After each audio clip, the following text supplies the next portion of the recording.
మీ మోకాల నొప్పులకు ఎటువంటి సర్జరీ లేకుండా ఎపియాన్ పెయిన్ క్లినిక్ అందిస్తున్న అత్యాధునిక చికిత్స.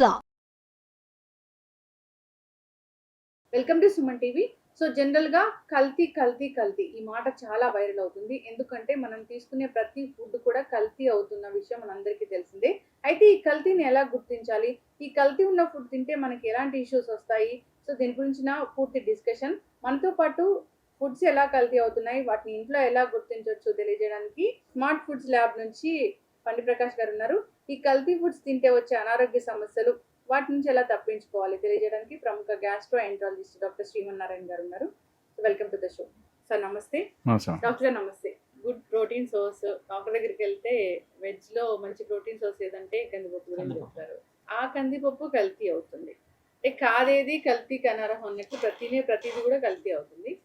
దీన్ని ఎట్లా టెస్ట్ చేసుకోవాలి ఇంట్లో? అసలు కొనేటప్పుడు టెక్స్చర్ కానీ ఏం చూసి తెచ్చుకోవాలి? ఆర్గానిక్ ఏది, నార్మల్ ఏది అని ఎలా తెలుస్తుంది? ఇది మంచి ప్రశ్న అండి. యాక్చువల్గా సింపుల్ ఎగ్జాంపుల్ వెరీ రీసెంట్గా జరిగింది. ఒక కందిపప్పు తయారు చేసిన మ్యానుఫ్యాక్చరర్ ఆయన ఒక సూర్యాపేటలో ఎక్కడో రీటైల్ షాప్కి ఇచ్చారు. ఆ షాప్లో ఫుడ్ ఇన్స్పెక్టర్స్ పట్టుకున్నారు. అది శాంపుల్ తీశారు, కలర్ ఉందని తెలిసిపోయింది. ఇప్పుడు ఆయన నాకు మామూలుగా ఫోన్ చేశారు.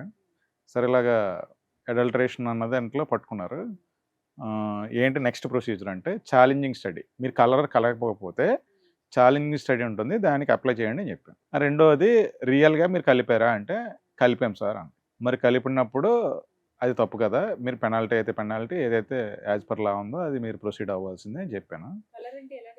ఆయన ఒక మాట చెప్పాడు, సరే ఇది నా తప్పు కాదు, పబ్లిక్ కన్జ్యూమర్కి కలర్ అట్రాక్షను, నేను కలర్ కలపకపోతే వాళ్ళు కొనరు. ఇప్పుడు నేను ఒరిజినల్ తీసుకెళ్ళినా వాళ్ళు నమ్మేలా లేరు. ఇప్పుడు ఏం చేయమంటారు చెప్పండి. సో దాన్నే ఇప్పుడు నేను పబ్లిక్ మనం అవేర్నెస్ క్రియేట్ చేయడానికి వీడియో చేస్తున్నాము. అందులో కందిపప్పు రెండు నేను పెట్టాను. ఈ కలర్ చూసారు కదా, సో ఇది just light colour and different varieties ఉంటాయి సీడ్ని బట్టి. నేను ఇప్పుడు వాటర్లో వేస్తున్నాను, సీడ్ వెరైటీని బట్టి జస్ట్ ఇది వాటర్లో వేయండి. అలాగే మార్కెట్లో షైనీగా ఉన్న ఎల్లో దాల్ తీసుకోండి. సో అట్రాక్షన్ ఏంటంటే కలర్ ఈజ్ అట్రాక్షన్. అంటే ఎప్పుడైనా పాలిష్డ్గా ఉంటేనే, పాలిష్ రైస్, పాలిష్ కందిపప్పు ఇవన్నీ పాలిష్డ్గా ఉంటేనే మనకి ఇష్టం.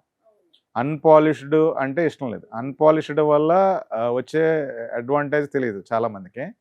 మనం ఏది తీసుకోవాలో అసలు అది మర్చిపోయారు జనం. ఉన్నదే పాలిష్డ్ అనుకుంటున్నారు. పాలిష్డ్ వల్ల ఎవరికి తెలిసింది, డిపార్ట్మెంట్కి టెస్టింగ్ చేస్తే తెలిసిపోయింది. పబ్లిక్కి అవేర్నెస్ తెలియాలి కదా. సో ఇప్పుడు పాలిష్డ్ ఏదైతే కలర్ ఉందో అది నేను చూపిస్తున్నాను. సో ఇది అవసరం ఏం లేదు, అవసరం లేదు. To attract the customer. వాళ్ళు చెప్పిన ఒకటే ఒకటి ఆన్సర్ ఏంటి, సార్ ఇది కలర్ లేకపోతే వాళ్ళు తీసుకోరు, పబ్లిక్ తీసుకోరు. దానికి మన దగ్గర ఉన్న జవాబు ఏంటి, మనకి ఒరిజినల్ కలర్ తెలియాలి. ఒరిజినల్ కలర్ అంటే మనకి ఏదైతే పప్పు కలిపామో అది లైట్ పేల్ ఎల్లోగానే వస్తుంది, అది ఒరిజినల్గా ఉంటుంది. వేరే మనం కడిగితే కూడా వస్తుంది కదా. ఇది చూడండి ఎలా ఉంది. సో దీంట్లో అగైన్ మళ్ళీ రిస్క్ అంటే సూడాన్ డైస్, రోడమెన్ బ్లూ ఇలాంటి ఏదైతే బ్యాండ్ ఉన్నాయో అది ఆయనకి తెలియకపోవచ్చు, అదే కలపచ్చు. సన్సెట్ ఏలో కలపచ్చు, సన్సెట్ ఏలో అలౌడ్ అయ్యి ఉండొచ్చు, కానీ కందిపప్పులో కలపమని చెప్పలేదు. That is only ready to eat, ready to cook ప్రొడక్ట్లు చేసుకోవడానికి, ఏ బేకరీ వాటికి ఇచ్చిన ప్రొవిజన్ని they are using for the cereals and pulses which are not approved by the FSSA.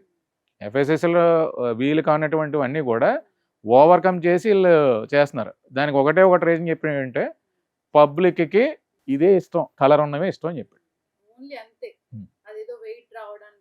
ఏం లేదు, లేదు తీసుకోరు సార్, మాది ఒరిజినల్ కాదనుకుంటారు సార్ అంటే. అది ఒరిజినల్ పెట్టినా కొనేలా లేరు అన్నాడు.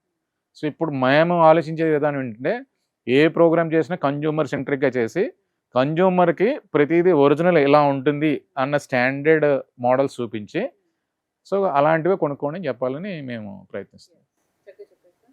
డాక్టర్ గారు, తరచుగా మిమ్మల్ని అడిగే ప్రశ్నే కందిపప్పు తింటే గ్యాస్ట్రిక్ ఇష్యూ వస్తుంది అని. అంటే ఇలాంటి కలర్ కలిపిన కందిపప్పు తింటే గ్యాస్ట్రిక్ ఇష్యూ రాకపోతే ఏం వస్తుంది మరి? జనరల్గా కలర్స్ అంటే కంటామినేటెడ్ కాబట్టి హెవీ మెటల్స్ కాబట్టి వస్తుందండి. బట్ ఈ పల్సెస్లో ఒక ప్రాబ్లం ఏమొస్తుంది అంటే కందిపప్పుకి కలర్తో పాటు వేరే టైప్ ఆఫ్ పప్పులను కూడా కల్పిస్తారు. వెయిట్ కోసము అనమాట. Hmm. కాస్ట్ చీప్ దొరుకుతాయి కదా మనకి నార్మల్గా డ్రైవర్స్ వాటిల్లో. జనరల్గా కొన్ని సేమ్ టైప్ ఆఫ్ కందిపప్పు ఉన్నాయి, కొన్ని సీడ్స్ దొరుకుతాయి, అవి కలిపేస్తారు. అవి వల్ల దానివల్ల ఎక్కువ పాయిజనింగ్ అవుతుంది. కొన్ని కంట్రీస్లో ఏంటంటే కందిపప్పు బదులు ఆ పప్పు తినేస్తారు. తినడం వల్ల ప్యాంక్రియాటైటిస్ ప్రాబ్లం రావటము, న్యూరలాజికల్ ప్రాబ్లమ్స్ రావడం జరుగుతుంది. యాక్చువల్లీ కందిపప్పు లాగే వేరే కందిపప్పు కూడా ఉంటుందా? వేరే పప్పులు ఉంటాయి, ప్రతిదానికి ప్యారల్గా కొన్ని ఉంటుంది అనమాట. సో కందిపప్పు ఉన్న షేప్లో కాకుండా వేరే షేప్లో సేమ్ అదే టైప్లో ఉంటుంది. వాటిని మిక్స్ చేస్తారు యాక్చువల్గా. That is the main problem. అంటే హెల్త్ వైజ్ సార్ చెప్పినట్టు ఏంటంటే colouring is for consumer purpose, for doctor purpose ఏంటంటే అసలు ఆ కందిపప్పులోనే పప్పు ఉన్నది కందిపప్పు కాదు అని. అవును, సిమిలర్ గా ఒకటి ఉంటుంది, అది తీసుకుంటే గ్యాస్ట్రిక్ అలాగే ఎర్ర చందనం అని పిచ్చి చందనం లాగే ఉంటుంది అన్నమాట. ఓ, సో అది కొంచెం తిక్కుగా పెద్దగా ఉన్నట్లు సీడ్స్ డిఫరెంట్ ఉంటుంది, బట్ ఏంటంటే మనకు అసలు ఆ కందిపప్పు ఎలా ఉంటుందనే ఇప్పుడున్న జనరేషన్స్కి ఎవరికి తెలియదు కాబట్టి ఈ కెన్ యూజ్. దాంతో ఏంటంటే అవి పాయిజనస్ టైప్ అన్నమాట. ఇప్పుడు మనకి విలేజ్లో చాలా టైప్ ఆఫ్ చిన్న చిన్న చెట్లు పాయిజనస్ టైప్. అవి తింటే ఇప్పుడు మనం మష్రూమ్స్ కోసం తిన్నప్పుడు మష్రూమ్ పాయిజనింగ్ అయ్యి చనిపోయారు అని చెప్తారు కదా, అట్లాగే కొన్ని సీడ్స్ కూడా ఉంటుంది అన్నమాట. అవి కలిపేస్తారు యాక్చువల్లీ. కలిపినప్పుడు వాడికి అడ్వాంటేజ్ అన్నమాట, ఫైనాన్షియల్ అడ్వాంటేజ్. అది మాకు డేంజర్ యాక్చువల్లీ. ఫర్ డాక్టర్స్ అయితే కలరింగ్ ఏజెంట్స్ కన్నా ఆ పప్పుతోనే ఎక్కువ డేంజర్. జనరల్ గా కూడా ఈ పప్పులు తిన్నప్పుడు గ్యాస్ట్రిక్ ప్రాబ్లం అనేది ఎక్కువగా వస్తుంది అంటారు. అంటే నార్మల్ ఒరిజినల్ ఆర్గానిక్ కందిపప్పు తింటే రాదు కదా? అట్లా ఏం లేదండి. కొంతమందికి అదే మేము మామూలుగా ప్రాక్టీస్లో ఏంటంటే కొంతమందికి కందిపప్పు తిన్నప్పుడు గ్యాస్ట్రైటిస్ వస్తుంది, పెసరపప్పు తింటే రాదు. ఇంకోటి ఏంటంటే ఇవి హై ప్రోటీన్ అన్నమాట. Actually high protein and easily అబ్జర్బుల్ protein. అందుకే మనకి స్టార్టింగ్ పుట్టినప్పుడు మనం రైస్ స్టార్ట్ అయినప్పుడు రైస్ స్టార్ట్ చేస్తారో లేదో తెలియదు కానీ పప్పు మాత్రం స్టార్ట్ చేస్తారు యాక్చువల్లీ. ఎందుకంటే హై ప్రోటీన్ అంటే ఈజీగా అబ్జర్వ్ అయిపోతుంది. కాకపోతే ఏమవుతుంది అంటే ఇవి బ్లోటింగ్ ఎక్కువ వస్తాయి చాలా మందికి. సో కాకపోతే అది పర్సన్ స్పెసిఫిక్. అంటే కొంతమందికి కందిపప్పు తింటే వస్తుంది, కొంతమందికి పెసరపప్పు తింటే వస్తుంది. అంతే తప్పించి స్పెసిఫిక్గా రీజన్స్ లేవు దాంట్లో. బట్ హై ప్రోటీన్ కాబట్టి ఆబ్వియస్లీ బ్లోటింగ్ వచ్చే ఛాన్సెస్ ఉంటాయి. ప్రోటీన్ సోర్స్ ఏదంటే మనము pulses are highest protein. Vegetarians కి అయితే ఇదే చెప్తాము. ఇదే. So gastric issues, gut health issues వస్తున్నాయంటే అలాంటి పిచ్చి పిచ్చి పప్పులు కలిపేయడం ఒకటి, వెయిట్ కోసము ఇలాంటి కలర్స్ అట్రాక్ట్ చేయడం. మీకు నాన్ వెజ్ కాదు, ఈవెన్ నాన్ వెజిటేరియన్ కూడా హైయెస్ట్ ప్రోటీన్ ఎక్కడి నుంచి వస్తుంది? పప్పు నుంచి వస్తుంది, పల్సెస్ నుంచి వస్తుంది. చక్కగా చెప్పారు డాక్టర్. ఇప్పుడు రెడ్ పప్పు అని ఇంకొకటి దొరుకుతుంది కదా, అది మంచిదేనా? అది కూడా మంచిది, తీసుకోవచ్చు. ఓకే. సో అది కూడా అది తీసుకున్నా కానీ గ్యాస్ట్రిక్ ప్రాబ్లమే అని చెప్తుంటారు. పప్పు అనేది ప్రోటీన్ కదండి. మీరు ఇప్పుడు కొంతమందిని జిమ్కి వెళ్ళే వాళ్ళని ప్రోటీన్ షేక్స్, ప్రోటీన్ పౌడర్ తీసుకునే వాళ్ళకి బ్లోటింగ్ వచ్చేస్తుంది. ఎందుకంటే హై ప్రోటీన్ తీసుకున్నప్పుడు మనకి బ్లోటింగ్ రావడం అనేది వెరీ కామన్. అయితే ఈ కలరు కలిపిన మనం కడిగేస్తాం కాబట్టి ఎక్కువ వెళ్ళదేమో లోపలికి. అవును, కొంతమంది కడుక్కున్న తర్వాత పోయింది, కొంత అయితే ఉంటుంది. ప్లస్ ఇప్పుడు కొన్ని చోట్ల అయితే కడగరు, డైరెక్ట్గా ఉడకబెడతారు. జనరల్ గా కడిగితే పోతే వాడు కంటామినేట్ చేయరు. చేయలేదు. నెక్స్ట్ టైం వాడి షాప్ మనం వెళ్ళాం కదా. షాప్ అనేది అంటే ఆయన చెప్పిన పర్పస్ ఏంటి?